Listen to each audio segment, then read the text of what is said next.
What's up, everyone, and happy Friday. Welcome into the Ryan Ripken Show. No, I'm not Ryan Ripken. I am Zach Bollinger. This is probably actually, it's not probably. I know it is the final show without Ryan here, so thanks for bearing with us. But, man, do we have a lot to talk about. Shane Baz is being acquired by the Baltimore Orioles for a haul.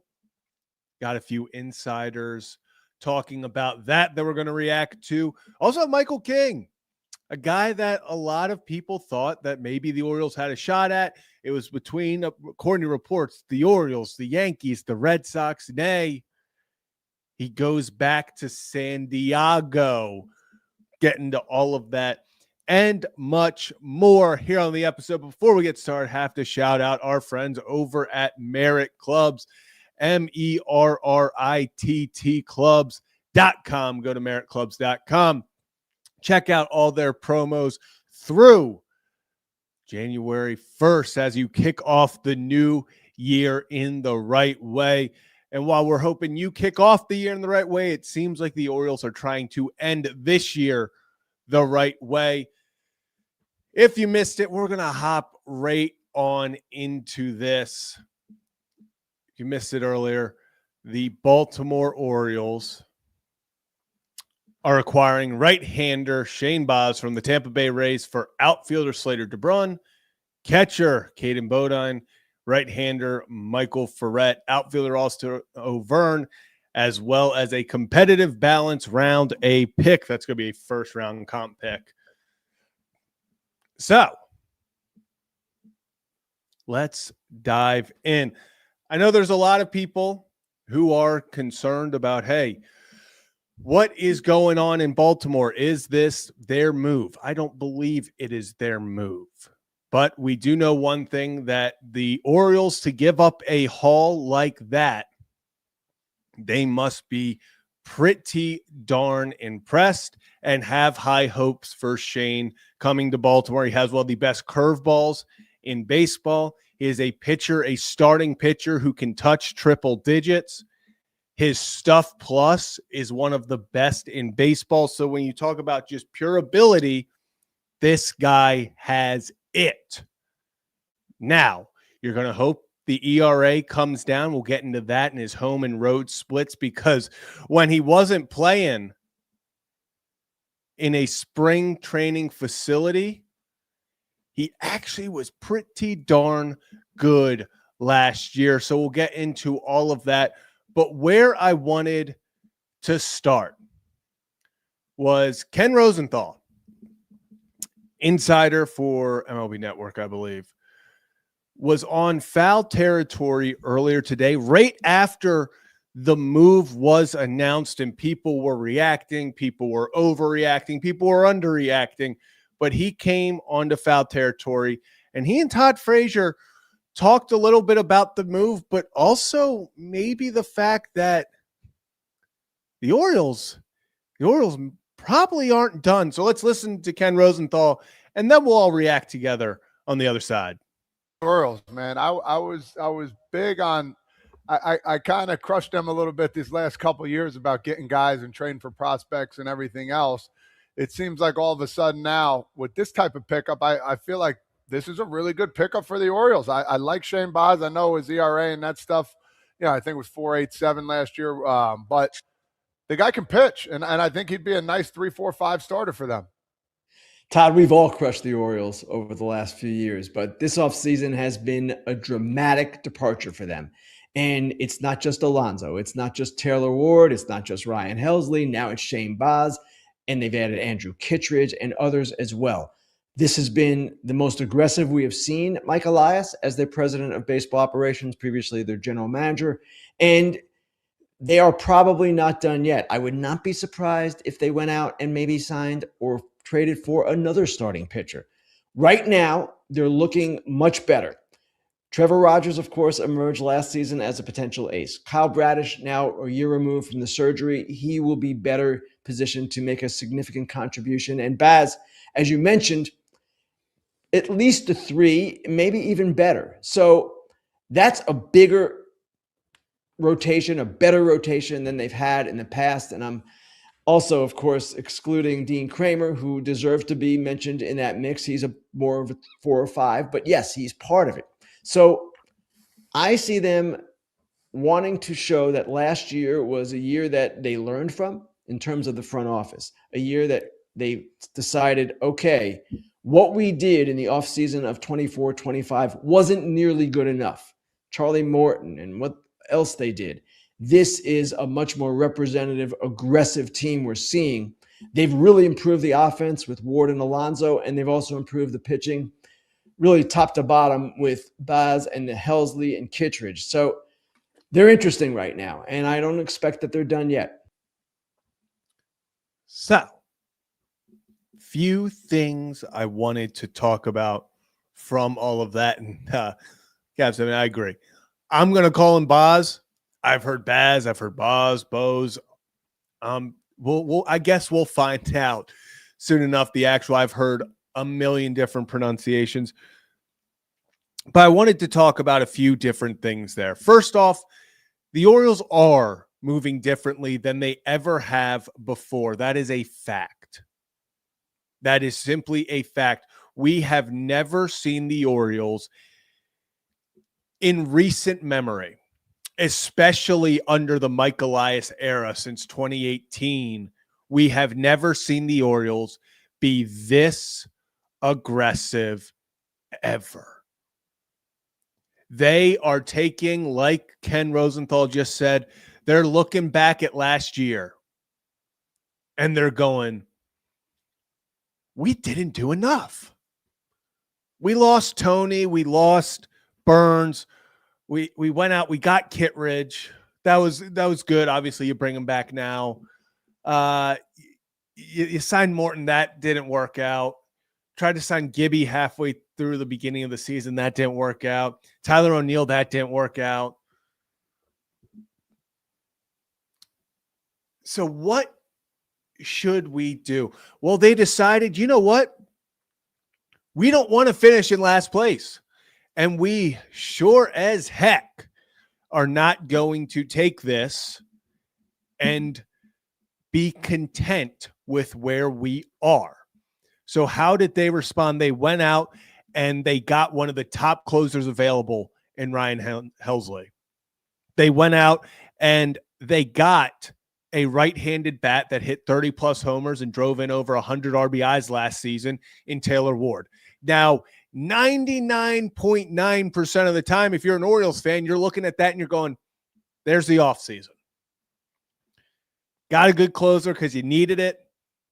Got a decent bat, right-handed bat to fill in a need. It's not a massive name. It's not anything that really puts you over the top, but you added a good starting left fielder.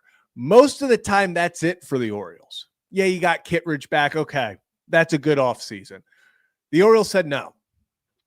They said, we're not done. They went out there. They gave an offer for $150 million over 5 years to Kyle Schwarber. He accepts that, takes it to Philly, says, hey, if you guys want to take this deal, you can, but if not, this is the deal I want. Philly accepts it. They said, okay, we'll take that deal. So Baltimore says, okay, we're not going to be done. I missed out on that guy. We're still going to be aggressive. How about we go sign Pete Alonso? 5 years, 155. No opt-outs, no deferred money. Straight 5 years, 155 for a star first baseman. Something that will put the lineup over the top. Now they go out there and they said, hey, we're still not done. We got a lot of trade chips, and actually they didn't use a lot of the guys that people thought were available. The Mayos, the Mountcastles, the Poviches, those guys haven't even been touched yet. And they gave up. We keep talking about let your farm system work for you.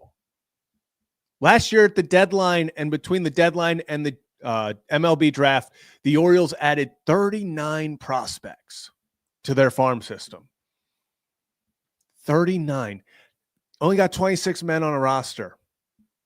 You're not going to use all 39, and to be quite honest, most of them are going to flare out before they even get to some level where they are considered a top prospect. So the Orioles said, okay, we're not going to be like we did last time where we kind of hugged on to every prospect, hoped everyone would work out, and then go from there. They made the move. And I'll pull it back up one more time so people can see the full move. Slater DeBrun, 37th pick in this past year's draft. He's going back. I say back to Tampa. He's going to Tampa, but the Orioles used the 37th pick on him that they got from Tampa. So Tampa just got their pick back pretty much. Caden Bodine, Orioles first round pick. He's a catcher. He kind of, when he was selected, everyone was like, this is just best player available. The Orioles are taking the guy with the highest upside. They said, hey, we're set at catcher. Caden, think you're great. We're set at catcher. We have Basayo. We have Adley for the foreseeable future. They move on from him. Michael Ferret, one of the big risers in the Orioles system. This is the guy that, in my mind, it hurts the most to lose. Really, really hurts losing this guy. But hey, you want to get talent, you got to give up talent. Then they give up Austin O'Verne, big time speed. Big time speed. But besides that, the bat isn't really there. We'll see how that develops. And then you give up a competitive balance round A pick. Same kind of thing that they gave up in the Burns trade. And in return, they got Shane Baz. I understand. Shane Baz did not put up a killer season last year. He wasn't this big-time ace that people wanted, but I don't think that means he was brought in to fill that role. I personally think Shane Baz was brought in to be the number 4 pitcher for the Baltimore Orioles. And if you want to look at why I keep bringing up his home and away splits last year, let's remember, because of everything that happened, I'll make this a little bit bigger so that everyone can see. Because of everything that happened with the hurricane, Tropicana Field, unable to play there. So they played in a minor league / spring training park in the dead of heat in the middle of summer. That is not fun to pitch in. Pete Fairbanks straight came out after he was released by the Rays and was like, I understand why they have a dome. At home, last season, in 82 1/3 innings pitched across 16 games, Shane Baz had a 5.9 ERA. It's a 5.9 ERA at home. He gave up 18 home runs in that tiny ballpark where it felt like if you just barely got it, it was going out. Now, how about on the road when he was pitching in actual major league ballparks, not in the dead of summer in the heat of Tampa, Florida? 84 innings pitched across 15 games. So he pitched more innings and one less start. How about a 3.86 ERA? 3.86. 1.21 whip compared to 1.45 at home.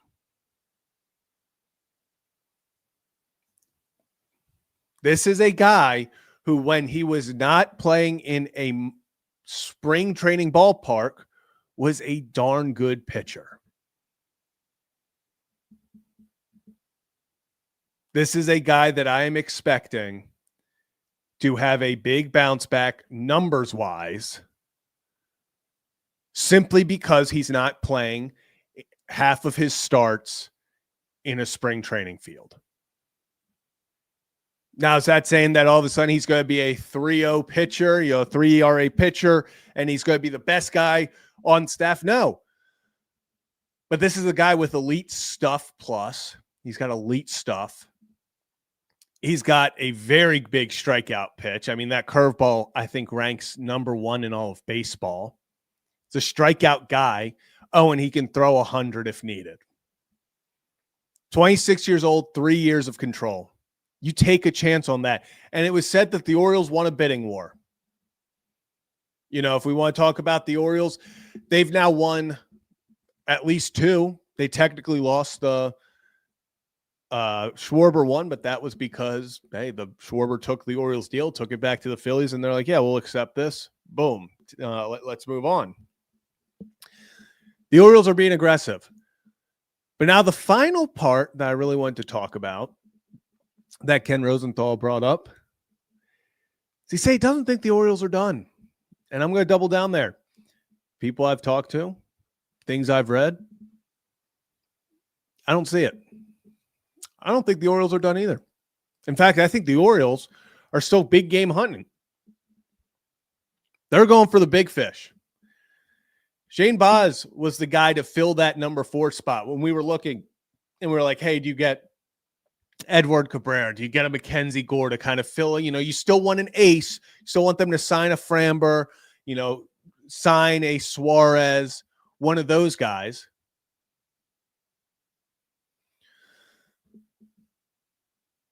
He slides into that. I think that was your trade for a guy like that. Now I think all eyes for Baltimore are still on getting that top guy. I still think they're going to be in on Valdez. I still think they're going to be in on Suarez. I think that this team is going to be aggressive, and I would be pretty surprised. I would be, quite honestly, I'd go all the way to say I would be floored if this team did not go get a top-of-the-line pitcher this offseason. And I put a tweet out there, and I guess I can bring it up because, hey, I'm the one running the show right now. So, wanted to bring up this tweet because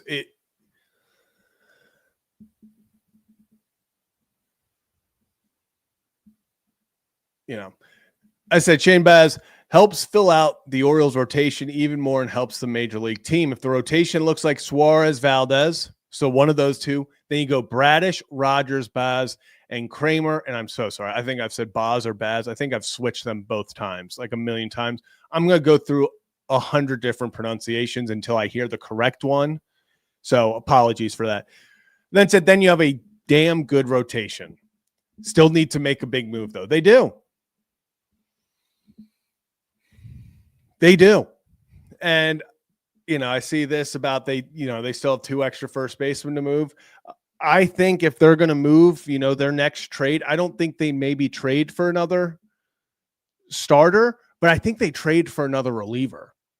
I think they go get another guy like a Jojo Romero or someone like that to get in there and be the bridge from Kittredge to Helsley. And if you're able to get a bridge guy, someone who can go in and is going to get you 3 outs. I mean, the Orioles can build a really nice bullpen. You bring in Dietrich Enns back. Obviously, Rico Garcia was very nice at the end. And the Orioles have so much talent still, pitching-wise, in the top end of the minor leagues that it's not all going to come out and be a starter. They're not going to come out and get all these opportunities because, let's be honest, the opportunities are starting to dry out. Especially if you get a frontline starter, a Valdez, a Suarez. I saw someone talking about Imai. I don't see it. I've seen kind of from what I've seen, it's probably between the Cubs and the Yankees for him. I think he may be leaning Cubs, which would be awesome for the Orioles. Keep him out of the AL East because I think he's a guy that is going to be really good. But I think Imai is probably going to the Cubs, something like that. And then, this is another one. Hopefully Cano can clean up his wild ways in 2025. If Yenny or Cano, I'm not even going to talk about 2023 when he was dominant. If he can just get back to being very good like he was, or just good in 24, that is such a plus. If he just gets back to being good, he doesn't have to be dominant again. Just be reliable. We can get a few more Cano stare downs. I think that this bullpen, plus you add another guy, Orioles bullpen and just pitching staff as a whole, I think is going to be very underrated.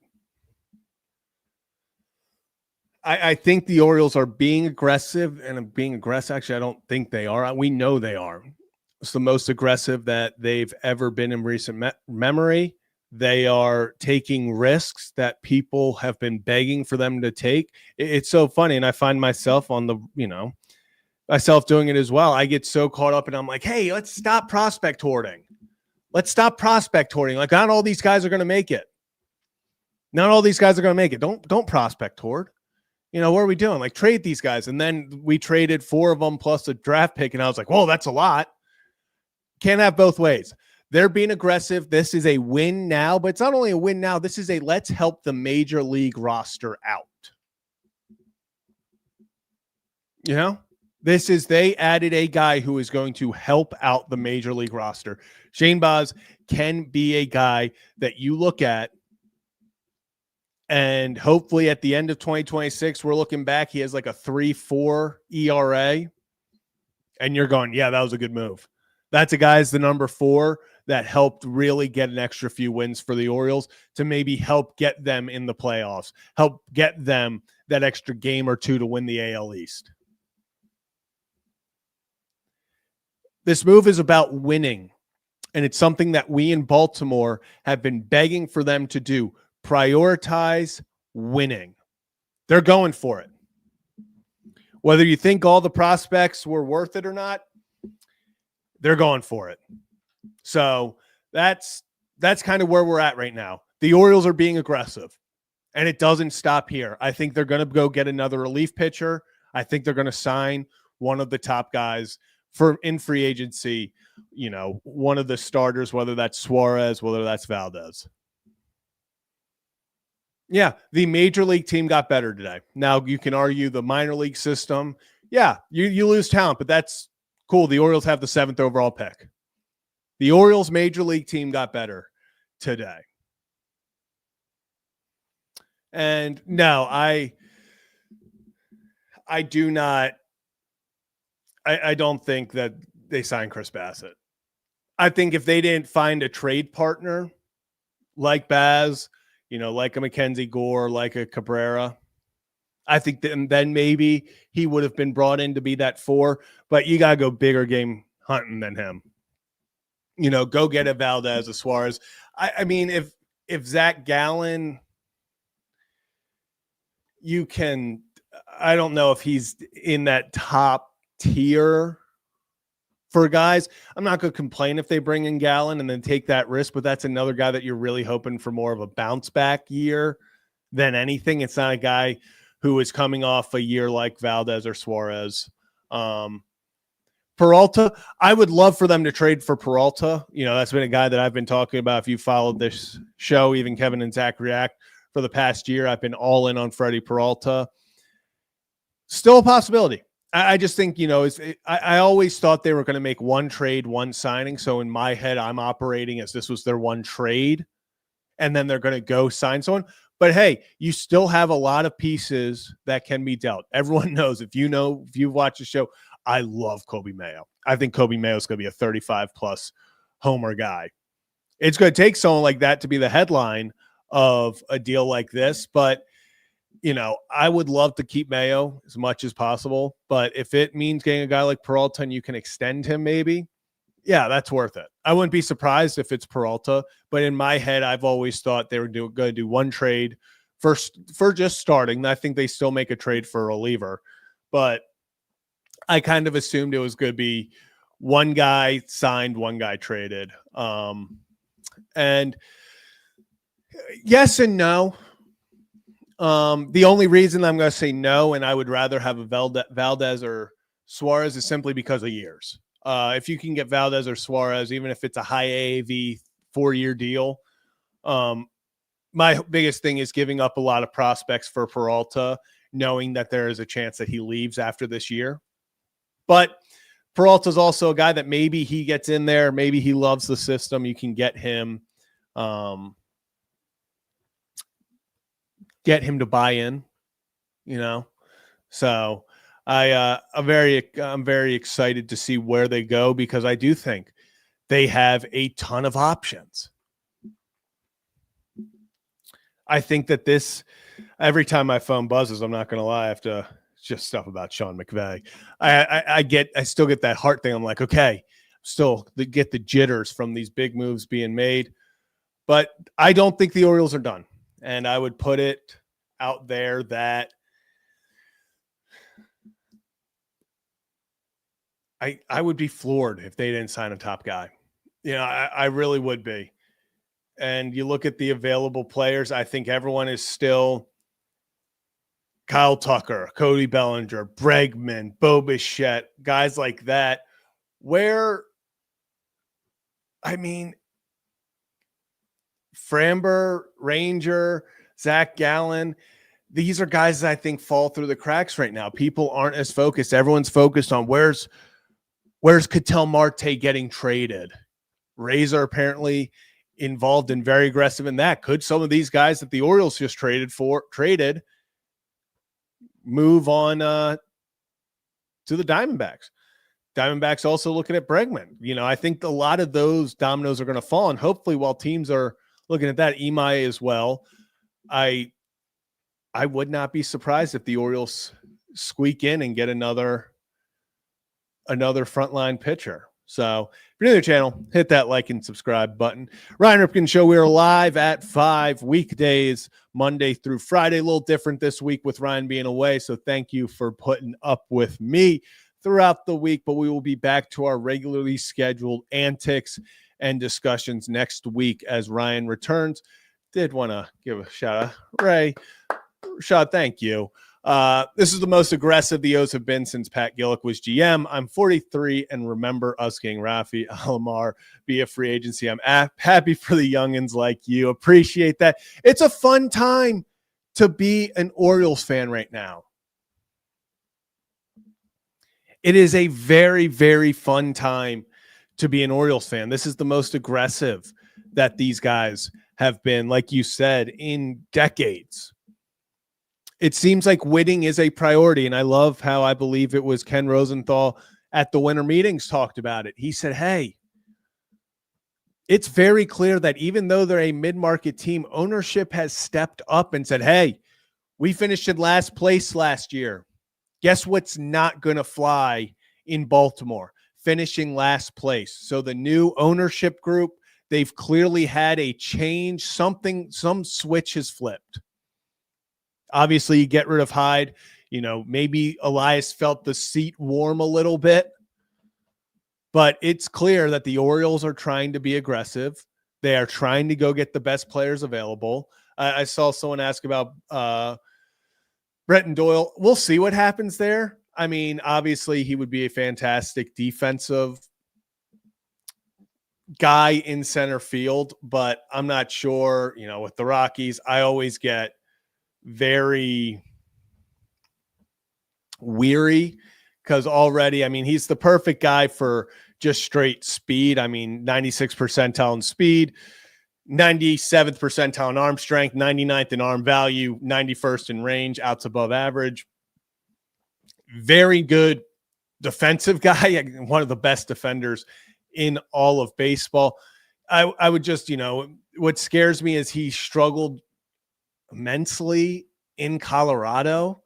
So I don't know if that's something that moves the needle for us. I just don't, I'm not sure. I'm not sure if that is a needle mover, at least for me. Would love just the athleticism, the pure athleticism, speed, and chaos that he would add to this team. I mean, 18 stolen bases last year, but had 30 the year before. If he could honestly replicate 2024 when he had 23 homers, 30 stolen bases, batted 260, 317 on base percentage. If he did that, if the Orioles acquired that, that's a difference maker. That's a difference maker. And yeah, if we were going to just be going for speed and defense, I would rather give, EBJ a shot. I just think Enrique, he deserves a chance. I think he's a demon on the bases. Definitely not as strong of an arm as Doyle, but it would, and yeah, it's minus the power, definitely. And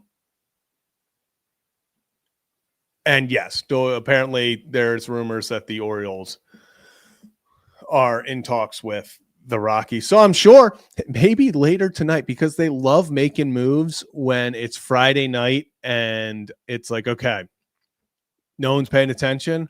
Boom, let's drop it. And if that happens, we will be live on Kevin and Zach React and probably the Ryan Ripken Show channel as well. So hit that notification bell so that you don't miss any of the action anytime we're live. But appreciate people tuning in right now. I did want to move off of the Orioles just for a minute.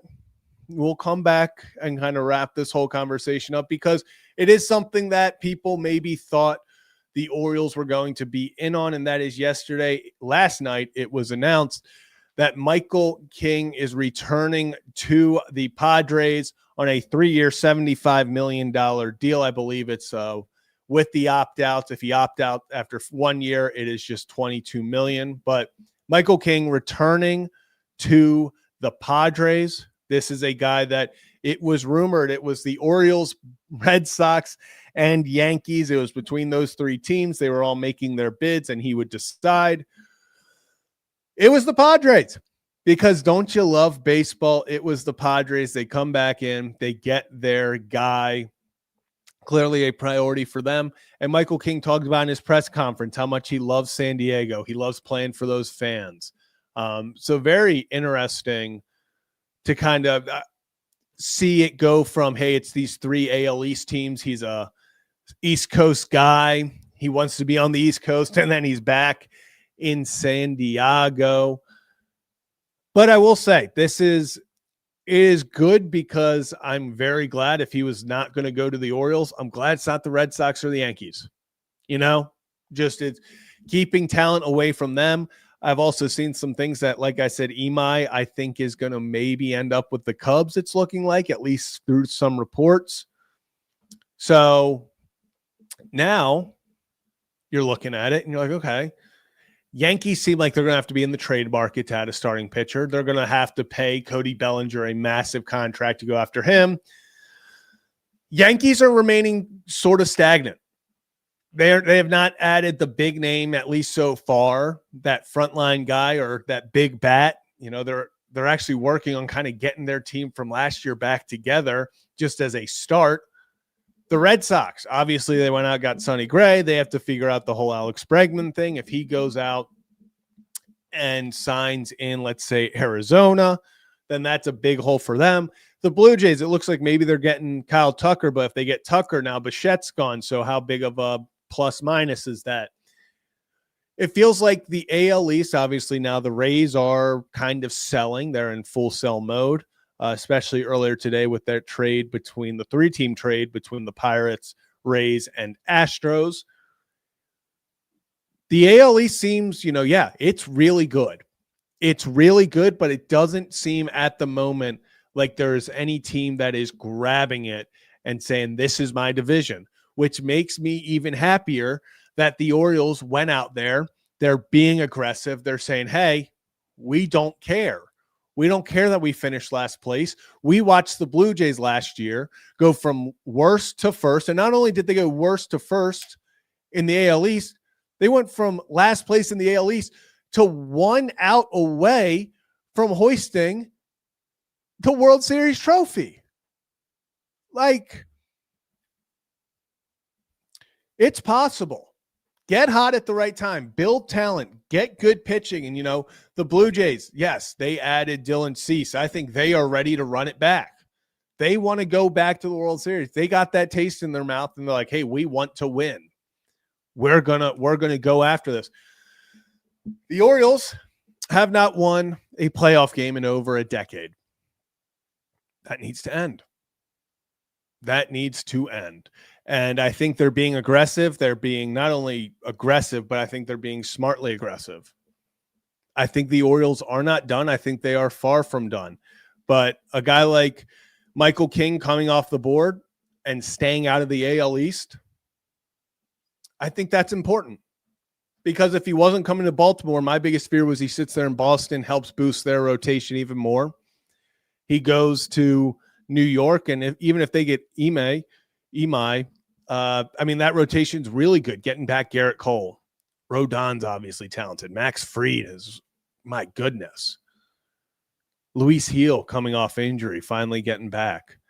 Will Warren, not the biggest Will Warren guy, but he's proven to be consistent. Cam Schittler. I mean, they've got guys. The AL East is going to be a dogfight this year, and that's why the Orioles have to stay aggressive. That's why you need to go out there and get that number one guy. Because if you don't, I'm a Bradish guy. I think Kyle Bradish, when healthy, is a top 7 pitcher in baseball. I think Trevor Rogers is proving he is a very good pitcher. But no one's ever said, man, we have too much good pitching. We have too much good pitching. You never say that. You never say that. You got to go out there. You got to get another guy, because if you have Valdez/Suarez, if you have Kyle Bradish, you have Trevor Rogers, have Shane Baz, you have Dean Kramer as your 5. And I see so much hate about Dean Kramer. I don't get it. Dean Kramer, you take out the month of April, is one of the most consistent guys in this rotation. Dean Kramer as your 5 is a blessing. It's a guy who gets the job done. And it's always about limiting the big inning with Dean. It's always. I agree. Man, I'd even argue if they go get Valdez, you still give Dean the ball on opening day. But Dean Kramer's a guy, it's every time we talk about him, even in the losses and in the ugly games when he gives up 5 runs, it's 4 runs in 1 inning, and then he shuts down, only giving up 1 over the next 5. He keeps you in the games, even if you're not, if the offense isn't doing well. Heck, he keeps the bullpen healthy, because even if he gives up 5 runs in the first, he's going to find a way. You might not win that game, but he's going to find a way to get at least 5 or 6 from you. And yeah, I see in the comments, he has some great games. Dean has had awesome. So if Dean Kramer is your 5, you've got a good rotation. Plain and simple. If Dean Kramer is your number 5, you have a very good rotation. Add Framber, Suarez, and let's go. I think this, the bullpen still needs a piece or two. I would not mind. And they're going to go bargain hunting for the bullpen. I know people are going to get upset about it, but they've been very good at finding waiver guys and stuff like that to get talent in the low leverage end of the bullpen. And then, hey, Danny Coulomb turned out to be pretty good. He was just a waiver guy. Yennier Cano is a throw-in in a trade. You've gotten good things back from bargain hunting there. Still would like for them to get a setup guy that they can just say, hey, this is the 8th inning guy. Helsley is the 9th inning guy. Kittredge is the 7th inning guy. And let's go from there. I would enjoy that. I think that would really help them out. But overall, you add another starting pitcher, a top-end guy like Framber or Suarez, which I believe they will. I still 1,000% believe they will. I think they're being the perfect aggressiveness. I think they're going for it. They're proving that they want to win. They're sending a message to not only the fans, but all of Major League Baseball that, hey, winning is what is expected here. They're going out. They added 229 RBIs already between Ward and Alonso. And James, I agree. I cannot wait to sit there, and I believe it's March 26th, 27th. I can't wait to sit there and see the guys run out the orange carpet, listen to that be back at the yard. The energy is going to be unbelievable, absolutely unbelievable. I really am excited, I think it's going to be a very fun year, but go out there, get Suarez, get Framber, and let's go. I think so. He's already talking about it. Pete's first time in Baltimore. He was talking about, he's like, okay, how do I hit it here? He was saying, what are the qualifications? They're like, it's got to clear the fence. He was like, it has to clear the fence. They said, yeah. He said, all right. He said, no right-handed hitters ever done. He said, we'll change that.